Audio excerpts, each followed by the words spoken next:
la sinagoga de Nazaret, por lo tanto, es la sinagoga donde venían a hacer su culto, su adoración a Dios y a escuchar la palabra de Dios, todos los residentes de Nazaret. Por lo tanto, es la sinagoga donde Jesús venía a orar a Dios y venía a escuchar la palabra de Dios. Traten de imaginarse eso, que Él estaba ahí sentado donde están ustedes. No sabemos en qué lugar tantas veces que vino, a lo mejor donde está Sebastián, a lo mejor donde está... En cualquiera de los lugares el Señor tuvo que estar sentado aquí, excepto hay un día en que no lo hace. Hay un día que es impresionante lo que nuestro Señor hace, que es el que vamos a leer. Apunten, es Lucas capítulo 4. Siempre ha venido con San José. Acuérdense que los hombres eran los que entraban y las mujeres se quedaban afuera. Así que aquí Él venía con su Padre a dar culto a Dios. Nos parece casi imposible imaginarnos eso, ¿verdad? Que Dios hecho hombre viniera a dar culto a Dios su Padre, a una sinagoga. Con qué humildad, escuchando la predicación, Él siendo la palabra encarnada, escuchando la predicación de aquellos que eran los rabinos de esta sinagoga. Aquí sucede algo muy importante al inicio de la vida pública, pero vamos a escucharlo por favor en perfecto silencio.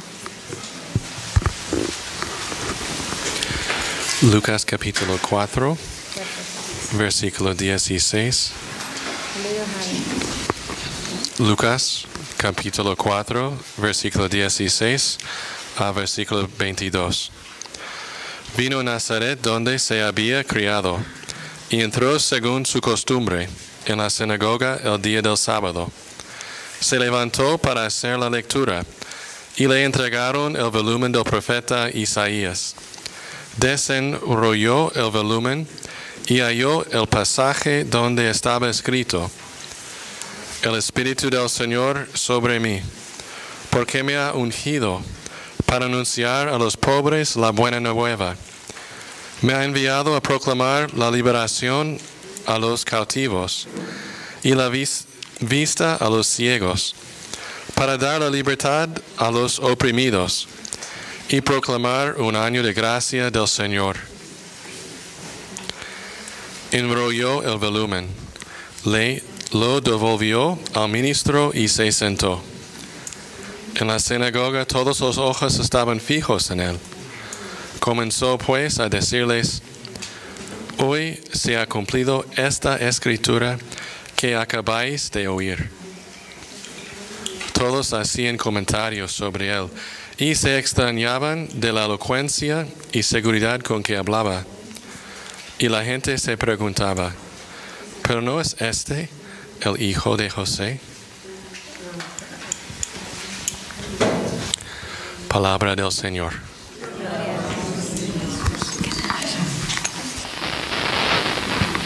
Esto que acabamos de leer de Lucas capítulo 4 es el comienzo de la vida pública del Señor. ¿Dónde Él quiere comenzar? En su propio pueblo, aquí en Nazaret. ¿Dónde quiere empezar a predicar y a decir quién es Él? Porque hasta ese momento Él simplemente era el hijo de José y el hijo de María, un residente de Nazaret. Pero ha llegado la hora de decir quién es Él verdaderamente. ¿Dónde lo va a proclamar? En una sinagoga. Y tiene mucho significado que lo haga dentro del templo, ¿verdad? Es como ¿dónde se va a consagrar un sacerdote? No en un jardín, sino en un templo. ¿Dónde se va a consagrar una religiosa? En un templo, dentro de la iglesia, no en el parque, ¿verdad? Entonces el Señor viene como uno más, otra vez, un día más, aquí a la sinagoga y fíjense que está sentado posiblemente junto a su padre, en alguno de los lugares donde ustedes están. Y dice que se levantó para hacer la lectura. Esto a mí siempre me ha conmovido profundamente, porque no dice que él era el lector. ¿Ven la diferencia? Sino que él se levantó. Ustedes se imaginen el rabí que está aquí y de repente ve que este hombre de 30 años se levanta, que lo conoce, Jesús, que viene siempre. Se levanta él. ¿Con qué autoridad se tenía que haber levantado, hermano? Para caminar enfrente de todos los que estaban aquí dentro de la sinagoga. Nadie lo paró. Nadie le dije, oye, siéntate. Caminó, se levantó y vino directo. Generalmente es aquí donde está el altar, donde hubiera estado el lugar de la proclamación de la palabra. ¿Y qué hace el rabino? Le entrega las escrituras. Dense cuenta que ya está manifestando de una manera mística su autoridad. Se levanta sin ser llamado, se levanta a leer las escrituras y se le entregan. ¿Qué le entregan? Un papiro, ¿no? Es un rollo. Y cuando va abriendo, va desenrollando muy despacio el rollo. Esto es otro significado.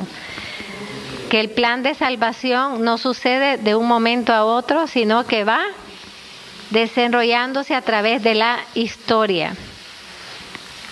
Ahora, él se detiene, o sea, él escoge la lectura. ¿Y qué lectura va a escoger? La lectura de Isaías 61, que es la profecía sobre la misión del Mesías. Él se detiene, y lo acabamos de oír, que terminamos allá, ¿verdad?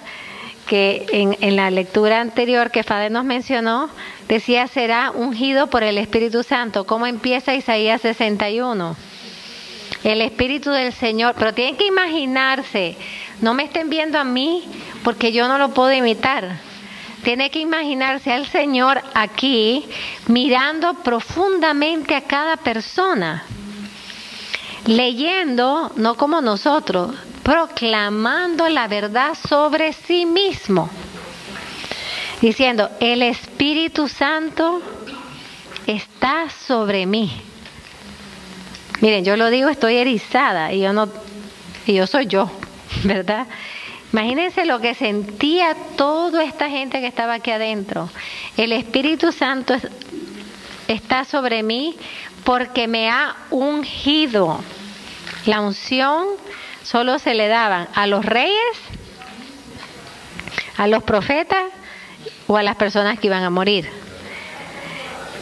para anunciar a los pobres la buena nueva. Ahora, esto no lo podemos estudiar totalmente, pero la pobreza para Jesús es más que la material. Es ante todo la pobreza, la ausencia de Dios en los corazones. Y la buena nueva quiere decir para proclamar el Evangelio.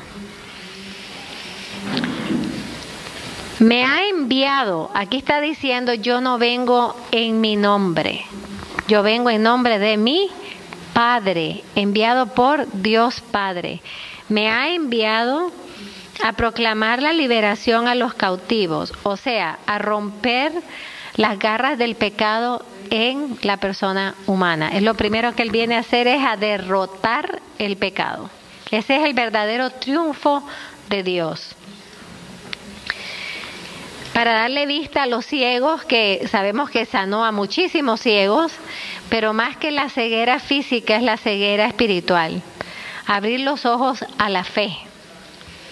Para dar la libertad a los oprimidos. ¿Oprimidos de qué? No solamente, esto seguro, si estaba por aquí alguien celote, como Judas, dijo, vino a cortarle la cabeza a los romanos, ¿verdad? Pero lo que está hablando aquí es los que están siendo oprimidos por espíritus malignos. y a proclamar un año de gracia del Señor. Un año para el Señor no es el mismo año nuestro. O sea, para proclamar un nuevo tiempo de gracia del Señor. Ahora vienen unas cosas muy importantes. Dice que todo mundo tenía los ojos fijos en Él. ¿Verdad que es difícil mantener los ojos fijos en alguien? Solo fíjense cuántas veces han movido los ojos en los últimos 2 minutos. Tenían los ojos fijos en Él, lo cual quiere decir la atracción del poder con que proclamaba esta palabra, la atracción de su persona. Por eso es que decían, pero ¿por qué habla así? O sea, como este no es el que conocíamos. ¿Por qué habla con tanta autoridad? ¿Por qué habla de esta forma?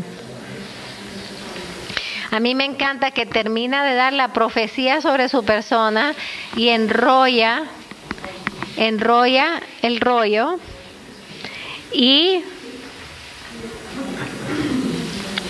los ojos están fijos en Él. ¿Qué pasa después de esto, hermano?